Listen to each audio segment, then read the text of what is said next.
नमस्कार साथियों, आज की इस वीडियो में हम वर्कशीट 40 जिसमें चतुर्भुज की बातें की हैं हम उसे समझने का प्रयास करेंगे।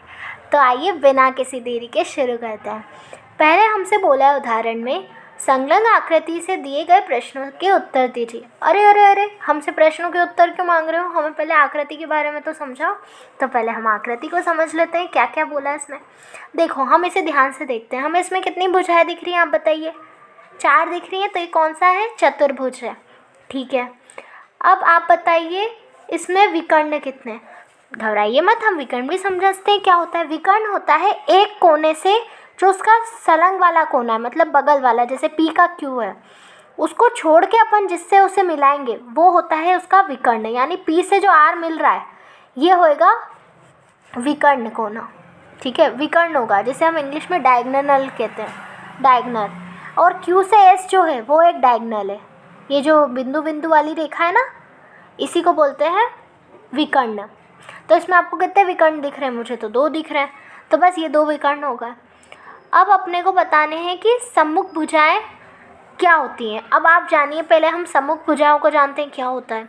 सम्मुख यानी सामने, सामने जो दिख रहा है। मुख यानी चेहरा।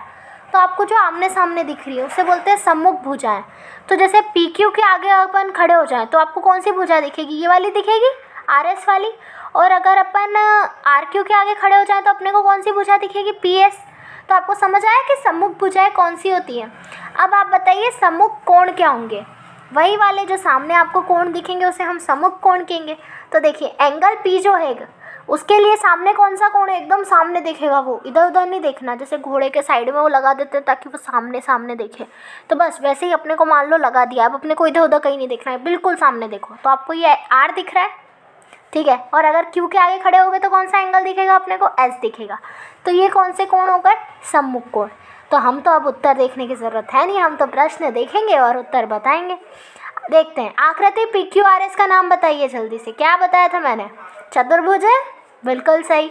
चलो, विकर्णों की संख्या व नाम बताइए। विकर्ण यानी डायगोनल। तो कौन कौन से डायगोनल आपको दिख रहे हैं? कि पी आर दिख रहा है और एक क्यू एस दिख रहा है। तो आपको कितने विकर्ण मिले? यहाँ पे 2 मिले। संख्या कितनी उनकी? 2। नाम भी बता दिए, पी आर और क्यू एस। तो हमने यहाँ पे लिख दिया विकर्णों की संख्या 2 है जिनका नाम है पी आर और एस क्यू। फिर बोला है सम्मुख भुजाओं के जोड़े, जोड़े यानी युग्म जैसे हम, की संख्या व नाम। तो सम्मुख भुजा कौन सी है? पी क्यू के सामने कौन सी भुजा है? R S. और क्यू आर के सामने कौन सी भुजा है? P S. तो ये दोनों सम्मुख भुजाएं और उनके जोड़े भी हमने बता दिए। तो अब लिखने का तरीका भी सीखिए, क्योंकि इसे बोल के तो बताएंगे नहीं अपन, परीक्षा में तो लिखना पड़ेगा ना। तो पी एस व क्यू आर कौन से? पी एस यानी ये जो ऊपर वाली है, और ये क्यू आर। और मतलब वह बीच में लगा दोगे तो ये आपस में सम्मुख हो जाएंगे। और पी क्यू और एस आर, ठीक है। तो ये सम्मुख भुजाओं के जोड़े हैं। अब हमसे बोला है सम्मुख कोणों के नाम। तो सम्मुख कोण कौन से होंगे? एंगल एस व एंगल क्यू और एंगल पी व एंगल आर, ये हो गए सम्मुख कोण। अब हमसे अभ्यास के बारे में बात की है। एक चतुर्भुज ए बी सी डी बनाकर उसके विकर्ण बनाइए। क्या विकर्णों का प्रतिच्छेद बिंदु चतुर्भुज के अभ्यंतर में स्थित है या बहिर्भाग में स्थित है? बताएं। तो अपने को क्या करना है? पहले एक चतुर्भुज बनाना है जिसका अपन को ए बी सी डी नाम देना है, ठीक है। फिर हमने उसका नाम ए बी सी डी दे दिया। फिर उसके विकर्ण बनाने हैं। फिर हमें देखना है वो जहाँ पे टकरा रहे हैं वो अंदर टकरा रहे हैं यानी अभ्यंतर, और अगर बाहर टकरा रहे हैं तो बहिर्भाग। अब बाहर, भाग यानी हिस्सा, बहिर यानी बाहर, है ना। और अभ्यंतर अंदर, अंदर। तो ये अंदर या बाहर कहाँ टकरा रहे हैं? तो हम पहले बनाते हैं और फिर अपना पता करते हैं। तो मैंने ये चतुर्भुज बना लिया। अब मैंने इनके ये जो विकर्ण है यानी जो डायगोनल है, इन्हें हमने टकराए, काटा पीटी करी, तो देखो ओ बिंदु पे टकराए। तो अब ये मुझे चित्र के अंदर दिख रही, यानी ये अभ्यंतर में स्थित है। तो प्रतिच्छेद बिंदु अभ्यंतर में स्थित है, हमने बता दिया। अब अगले अभ्यास की ओर चलते हैं। एक चतुर्भुज के एल एम एन का एक रफ चित्र बनाइए और बताइए। हमें पहले क्या करना है? के एल एम एन एक चित्र बनाना है, तो हम बना लेते हैं। पहले हमने ये बना लिया भाई, है ना। अब हमें बोला है सम्मुख भुजाओं के 2 युग्म बता दो। हम तो भाई होशियार हैं, अभी सीख के आए। सम्मुख भुजा बता दो कौन सी होती है? सामने वाली भुजा होती है कि बगल वाली होती है? सामने वाली होती है ना, तो बस सामने वाली भुजा ली हमने। तो के एल के सामने वाली कौन सी है, एन एम, और के एन के सामने वाली भुजा कौन सी, एल एम।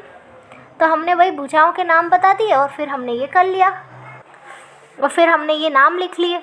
ठीक है, के एल व एन एम और के एन व एल एम। ठीक है, अब सम्मुख कोणों के दो जोड़े बता दो, युग्म यानी जोड़े। तो एंगल के व एंगल एम और एंगल एल व एंगल एन। ओके, आसन्न भुजाओं के दो युग्म। अब आप सोच रहे होंगे अब ये नई चीज़ क्या समझ आई भाई, ये आसन्न क्या होता है। आसन यानी का मतलब होता है जैसे सम्मुख है सामने वाली, तो आसन यानी बगल वाली। ओके, तो अब जैसे केएल के बगल में आपको कौन सी भुजा दिख रही, केएल के एल एम दिख रही है और एक दिख रही है के एन। तो आप कुछ भी लिख सकते हैं, के एल व एल एम लिख दिया मैंने, जैसे के एल व एल एम और एल एम व एम एन, एल एम व एम एन। और भी कौन कौन सी हो सकती है, एम एन व एन के और एन के व के एल। ठीक है, तो इसमें और भी थी पर उनने दो का ही बोला था तो अपन ने दो का ही लिख दिया। ठीक है, तो आपको आज चतुर्भुज के बारे में मुझे उम्मीद है समझ आया होगा। ऐसी पढ़ाई करते रहे, मिलते हैं अगली वीडियो में, तब तक के लिए ओके बाय।